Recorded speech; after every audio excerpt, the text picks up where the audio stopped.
Hello again everybody, Mr.R here, ready for another story from my story box. So I'm going to put my box down over here and let's start. This story is called Freddy the Soldier, and I think some of you have probably heard this before. In fact, I think a lot of you have heard a lot of my stories before.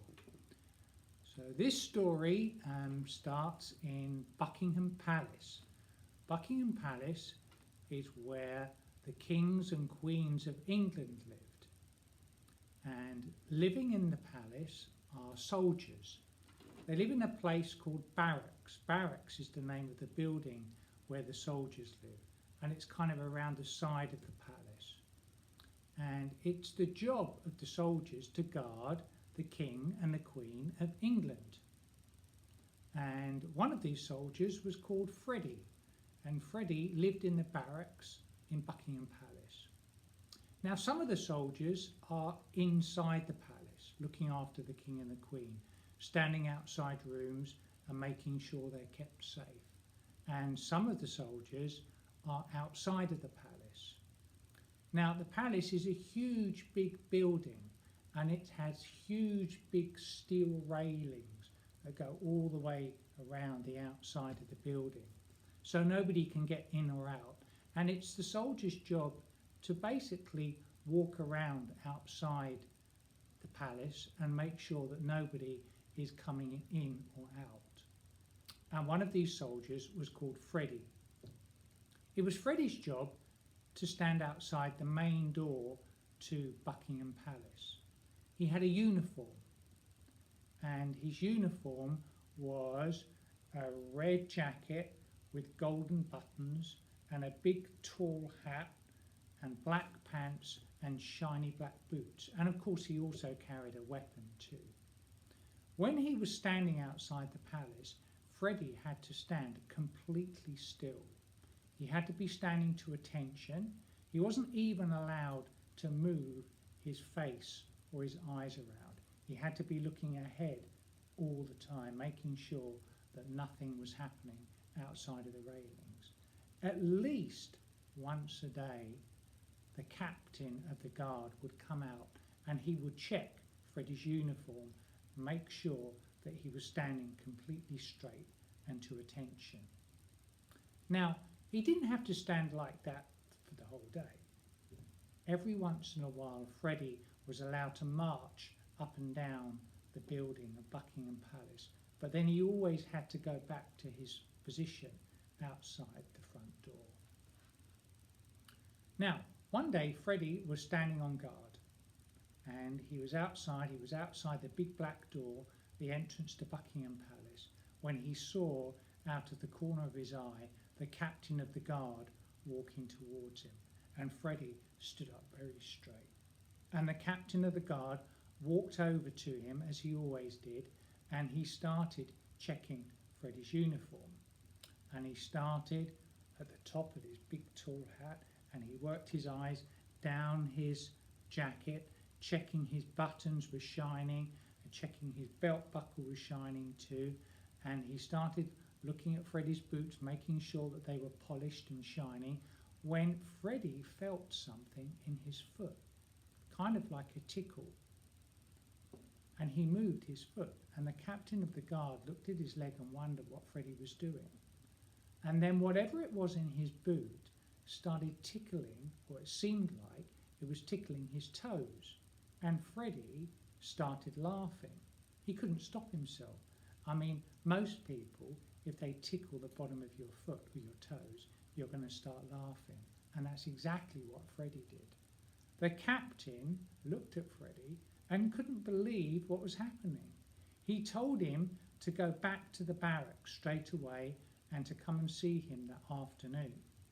Freddy, who absolutely loved his job, was really upset, and he walked back to barracks, took off his uniform and waited to see what the captain was going to tell him to do. When he saw the captain that afternoon, the captain was pretty angry with Freddy, and he asked him to explain why he'd started moving around. Don't you realise how important your job is? guarding the King and the Queen of England. If this happens again, I'm not going to be happy." Before Freddy could explain, the captain told him to leave and shut the door behind him. And poor Freddy went back to barracks and he sat down on his bed and he scratched his head and wondered, what was that in my boot? So he took his boot and he put his hand inside his boot and he looked underneath it and he saw the little hole and he wondered, how did that get there? Is it just an old pair of boots? Must be a stone inside my shoe. So first of all he looked inside the boot to see if he could see anything, but there was nothing there. So he took the boot and he shook it hard and he emptied it upside down and he gave it a bang and he did it once or twice, thinking that some stones must have got inside his boot. Then he spent the rest of the afternoon polishing and shining his uniform and thinking to himself, this can't happen again. Well, the following day, that's exactly what did happen. Freddy was standing outside on duty again, and along came the captain of the guard. And the captain of the guard once again checked his uniform. And as he got down towards his boots, the same thing happened. Something felt like it was running up and down Freddy's foot. And at first, Freddy started snickering a little bit, and then he couldn't help himself, and he started laughing again, pretty loudly. And the captain this time was pretty angry, and he sent Freddy back to the barracks and told him again that he wanted to see him in the afternoon. Freddy went back to barracks, and he thought to himself, this time I'm in big trouble. And when he stood before the captain, trying to explain to the captain what had happened, again the captain wasn't very interested. And he said to Freddy, Freddy, everybody likes you, you're a good soldier, but if this happens again, you're going to lose your job and you'll have to leave the palace. Now close your door on the way out. But I'm not interested in explanations, Freddy. You know the rules. Now go and check your uniform and make sure you're ready on guard duty tomorrow morning. Freddy left and he went back, and once again he sat down on his bed and he looked at that boot. He looked inside it, he took the sole out, he shook the sole, he shook the boot, and one of his friends was walking past and sat down next to Freddy. Freddy, everybody's hearing about what's going on, what's happening? Well, there's something in my boot, and I know I can't just get a new pair of boots, but something is inside my boot. And his friend turned it upside down and Freddy showed him the hole inside the boot. And his friend said to him, I reckon we can fix that. And they got a piece of leather and they glued it over the hole of Freddy's boot. And once again they shook it and took the sole out to make sure that there was nothing inside. And Freddy felt pretty happy about it. Surely nothing can happen tomorrow, he thought. Now, what Freddy didn't know was that there was something inside his boot, and that something was an ant. And the ant had crawled inside the hole and it had made a kind of a nest right up on the toe on the inside of Freddy's boot, so just beyond where the end of his big toe was. And of course it's pretty dark inside the boot, and Freddy hadn't seen it. And when he shook the boot, ants are pretty clever, they can grip onto most things, and the ant had stayed right at the toe of Freddy's boot. So of course the ant was still inside when Freddy and his friend had put the piece of leather over the hole to stop anything else coming in. So the following day, when Freddy was on guard duty and the captain came out, Freddy's uniform was probably the cleanest and the brightest it had ever been. The buttons on his tunic, on his jacket, shone. His hat was standing beautifully straight. His belt buckle was shining in the sun, and his boots were shining, so you could see your face in them if you looked carefully. The captain started looking at Freddy's uniform, and at that moment, the ant came out of its hiding place at the end of Freddy's boot and started running up and down Freddy's foot. Now, Freddy, when he felt this, tried as hard as he could not to laugh, but a small grin came onto his mouth, and the ant was running up and down and up and down and up and down, and Freddy couldn't help himself. He had to laugh, and that's what he did. The captain just pointed back to the barracks, and Freddy put his head down, took his soldier's hat off, and walked slowly back to barracks.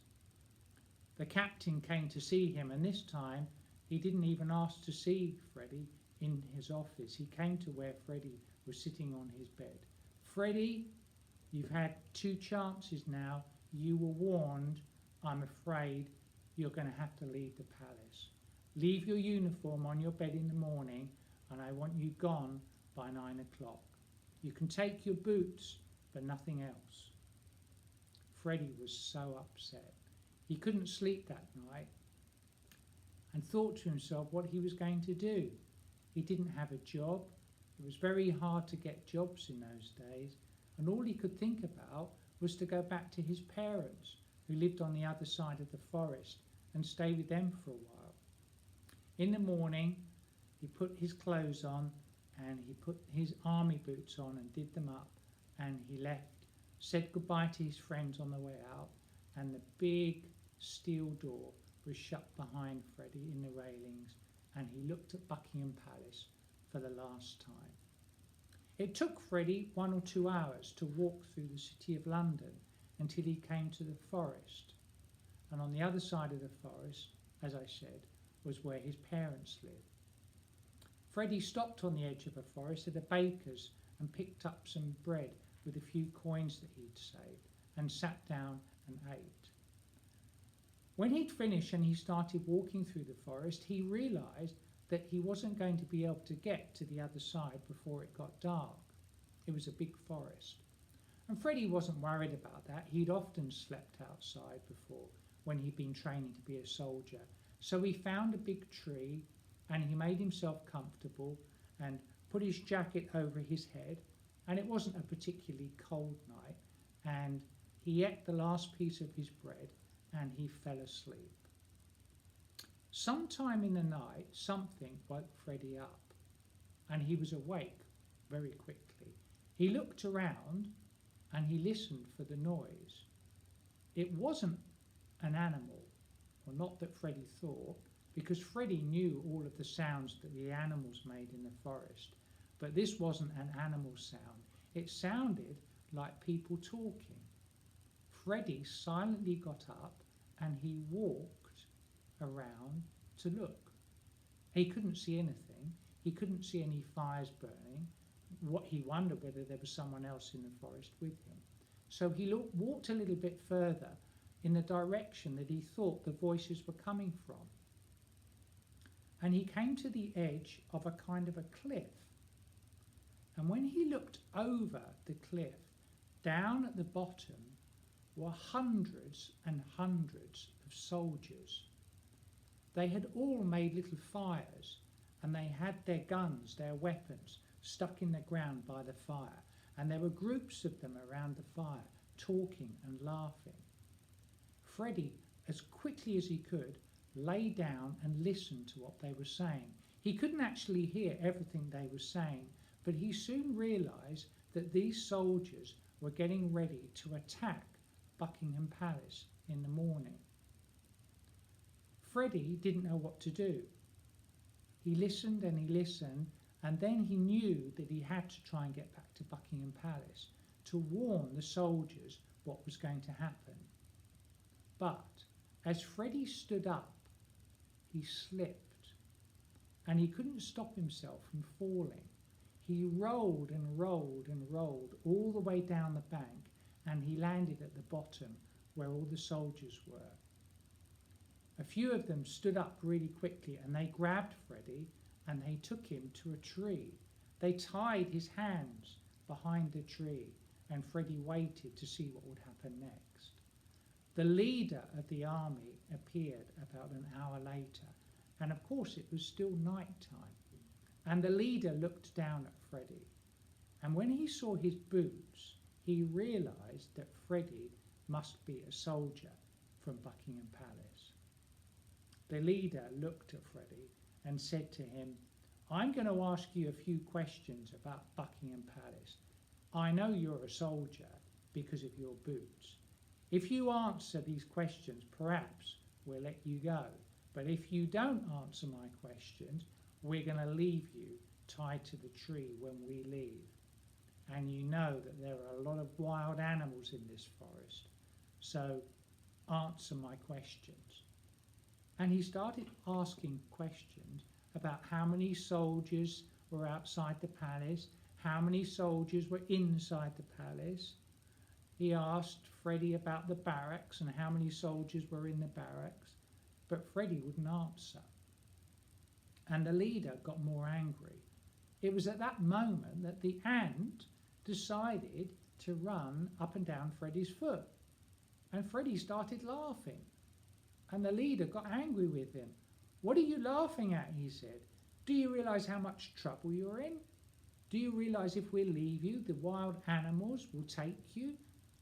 But Freddy couldn't stop laughing. Now, lots of the soldiers looked at what was going on and they became a little bit worried.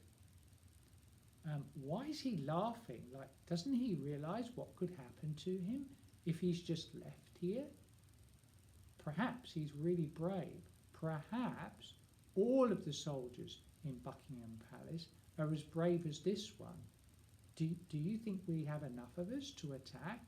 And they started talking and worrying about what might happen in the morning when they attacked the palace. In the meantime, Freddy was still laughing because the ant was running up and down his foot. And in the end, the leader got so annoyed with him that he turned around and stomped off and told Freddy that he would be left there.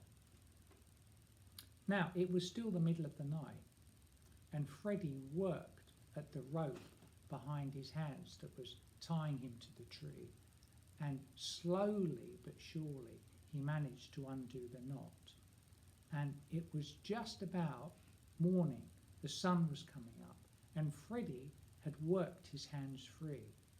The soldiers were dozing or sleeping, and Freddy quietly got up and he climbed back up the bank. As fast as Freddy could, he ran and ran and ran all the way back to Buckingham Palace. But he didn't actually have to get that far, because just as he got to the edge of the forest, the soldiers from Buckingham Palace appeared. And they were out marching and practicing in the forest. And Freddy talked to the captain of the guard. He was really out of breath. "Captain, Captain, we're going to be attacked in the morning. Please, please, come and look." But the captain of the guard at first wasn't interested. "Freddy, I told you to leave the palace.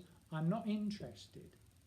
But some of Freddy's friends said, "Freddy doesn't normally lie. It wouldn't hurt to go and have a look." So in the end, 4 or 5 of the soldiers followed Freddy back to the edge of the cliff, and they looked over and saw all of the soldiers sleeping underneath. They ran back and told the others, and when the captain of the guard realised what was going on, he told them all to surround the soldiers. When they were all in position, the captain gave the command, and the soldiers quietly and silently crept down the cliff and surrounded the soldiers down underneath. Now, when the soldiers woke up, of course, and they saw that they were surrounded, they had no chance to fight, and they were all taken back to Buckingham Palace. Now, we're nearly at the end of the story, but I haven't really told you what happened to Freddy, because the king and the queen wanted to see the hero, Freddy, who had saved them from being attacked. And when Freddy stood in front of the king and the queen, he was very nervous. And the king said to him, "I understand what's happened to you. You have saved me and my wife and everybody living in Buckingham Palace. How can we ever repay you?" And Freddy thought about it for a couple of minutes and said, "Well, I would like two things, he said. The first thing, I would like my job back. And the king said, well, of course, we'd be more than happy to have you. And the second thing, Freddy said, is I'd like a new pair of boots. And the king laughed and said, well, of course you can. Now, that's kind of the end of the story, apart from what Freddy did with his old boots.